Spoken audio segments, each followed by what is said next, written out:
Hello dear students, now today we study about the chemistry practical class 12। तो बच्चों, आज हम लोग केमिस्ट्री प्रैक्टिकल क्लास 12 का देखेंगे, जिसमें से आपका है फिजिकल केमिस्ट्री टाइट्रेशन। तो बेटा, टाइट्रेशन में क्या होता है कि आपको एक सोल्यूशन दिया जाएगा, उसको टाइट्रेट करना होगा। अब आपकी जो सोल्यूशन है वो आपका फेरस अमोनियम सल्फेट का होगा, ठीक है। और किसके साथ टाइट्रेट करना होगा? KMnO4 के साथ। तो बच्चों, सभी बच्चों में मैक्सिमम जब एग्जाम प्रैक्टिकल्स आते हैं एंड वाइवा आता है, तो सबसे बड़ा कंफ्यूजन इसी प्रैक्टिकल से होता है। It's a most important practical for your practical examination. इससे वाइवा के भी क्वेश्चन बहुत सारे बनते हैं। तो आप सब ध्यान से वीडियो देखना और चैनल को सब्सक्राइब कर देना, ओके। तो बच्चों देखो, होता क्या है कि हमें एक सोल्यूशन मिलता है जो कि फेरस अमोनियम सल्फेट का होता है, और उसको वेइंग करके हमें क्या करना होता है? सोल्यूशन फॉर्म करना होता है। पहले ये फॉर्म करना होता था, लेकिन अब ये फॉर्म नहीं करना होता है।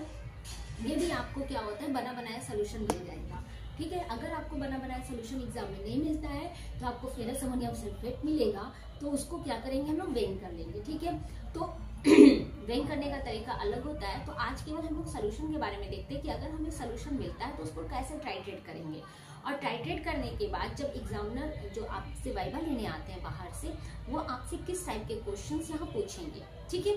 तो बच्चों देखो, टाइट्रेशन का मतलब क्या होता है, आपको पहले ये देखते हैं। तो इसमें ऑक्सीडेशन और रिडक्शन की प्रोसेस होती है। सेकंड थिंग, आपसे क्वेश्चन ये बनता है कि who is the self indicator, ठीक है। तो यहाँ जो है आपका KMnO4, potassium permanganate. Potassium permanganate का क्या होता है, यहाँ पर फेरस अमोनियम सल्फेट लेते हैं। तो फर्स्ट क्वेश्चन क्या होगा कि what is the ferrous ammonium sulphate formula and what is the name, common name of the ferrous ammonium sulphate. तो इसको कहते हैं मोहर सॉल्ट, मोहर सॉल्ट। सेकंड थिंग, हमें ये फॉर्मूला लर्न करना होगा, क्योंकि 100% ये फॉर्मूला आपका बनता है। एग्जामिनर पूछता है कि what is the formula of Mohr salt, ठीक है, या फेरस अमोनियम सल्फेट। तो देखो, ferrous Fe, NH4 whole twice, SO4 whole twice, dot 6H2O, ठीक है। तो हमें ये फेरस अमोनियम सल्फेट जो है, इसका सोल्यूशन बना बनाया मिलेगा। इसमें करते क्या है, पहले फेरस अमोनियम सल्फेट को वेइंग कर लेते हैं 4.9 ग्राम, या इसका अलग अलग अमाउंट होता है अकॉर्डिंग टू मोलर मास, उसका फॉर्मूला अलग होता है। अब इसके बाद इसमें हम लोग थोड़ा सा H2SO4 मिला देते हैं। क्वेश्चन आता है कि H2SO4 का हम यूज क्यों करते हैं? क्योंकि हमें एसिडिक मीडियम बनाना होता है, ठीक है। जैसे एसिडिक मीडियम होगा तो इसका प्रेसिपिटेशन नहीं बनता और सोल्यूशन आपका बिल्कुल ट्रांसपेरेंट बनेगा। अब इसके बाद मेजरिंग फ्लास्क में इसे लेना होगा। मेजरिंग फ्लास्क में आपका एक मेजरमेंट होता है जो कि 250 ml, ठीक है, का होता है आपका मेजरिंग फ्लास्क। अब उसमें हमने ले लिया, लेने के बाद प्रॉपर उसे सेक कर लेंगे अच्छे से, और सेक करने के बाद उसे हम लोग स्टेबल रख देंगे। इसके बाद हम क्या करेंगे कि एक कोनिकल फ्लास्क लेंगे। कोनिकल फ्लास्क में हम पिपेट के थ्रू, ठीक है, पिपेट आपके जो होता है लैब में होता है, वो 25 ml का भी हो सकता है, 20 ml का भी हो सकता है। तो आप टेबल ड्रॉ किए होंगे कॉपी में, उसी के अकॉर्डिंग ये आप रूल फॉलो करोगे। तो आपने पिपेट से उसमें क्या किया, सोल्यूशन आपने बाहर निकाल लिया।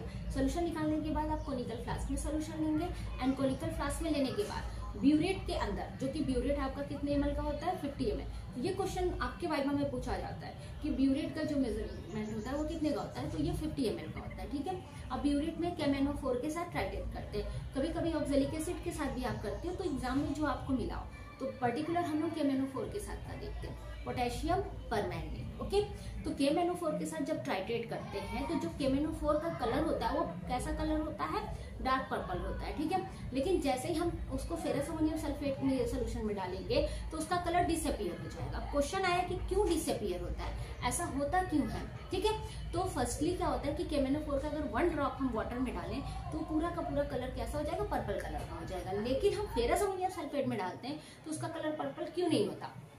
तो इसका रीजन, यही रीजन एग्जामिनर आपसे पूछते हैं वाइवा में, कि Fe2+ जो होता है वो ऑक्सीडाइज्ड हो जाता है Fe3+ में, ठीक है। जैसे ही हम लोग KMnO4 एसिडिक मीडियम के साथ फेरस अमोनियम सल्फेट में डालेंगे, उस सोल्यूशन में उसको मिक्स करेंगे, तो मिक्स करने पर देखिए ये रिएक्शन होता है। इस रिएक्शन में क्या है आपका MnO4 निगेटिव, 8 हाइड्रोजन। आपको मेनली बहुत सारे ऊपर के रिएक्शन है, लेकिन मैं मेन रिएक्शन आपको बता रही हूँ। तो जो ये Fe है 2 पॉजिटिव है ना, तो इसको क्या कहते हैं? Fe। ये ऑक्सीडाइज हो गया 3 पॉजिटिव में। आपने तो पढ़ा होगा 11th क्लास में ऑक्सीडेशन एंड रिडक्शन। तो जब किसी का ऑक्सीडेशन नंबर बढ़ता है तो इट्स कॉल्ड ऑक्सीडेशन, ठीक है। तो यहाँ ऑक्सीडेशन हो रहा है, तो किसका ऑक्सीडेशन हो रहा है? आयरन का। आयरन ऑक्सीडाइज हो गया, ओके।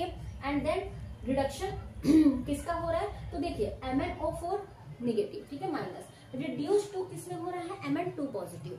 तो ये देखिए Mn2 पॉजिटिव, यानी जो ये Mn है वो कन्वर्ट हो रहा है किसमें, Mn2 पॉजिटिव में कन्वर्ट हो रहा है। ठीक है, आपसे एग्जामिनर पूछेंगे कि किसका रिडक्शन हो रहा है और किसका ऑक्सीडेशन हो रहा है, तो आप बोलना मैग्नीज का क्या हो रहा है, रिडक्शन। ठीक है, मैग्नीज यहाँ रिड्यूस्ड हो रहा है। ठीक है ना, रिडक्शन ये रिड्यूस्ड हो रहा है, मैग्नीज क्या हो रहा है, रिड्यूस्ड हो रहा है। एंड Fe क्या हो रहा है, ऑक्सीडाइज्ड हो रहा है, Fe ऑक्सीडाइज्ड हो रहा है, और मैग्नीज क्या हो रहा है, रिड्यूस्ड हो रहा है। That's clear everybody.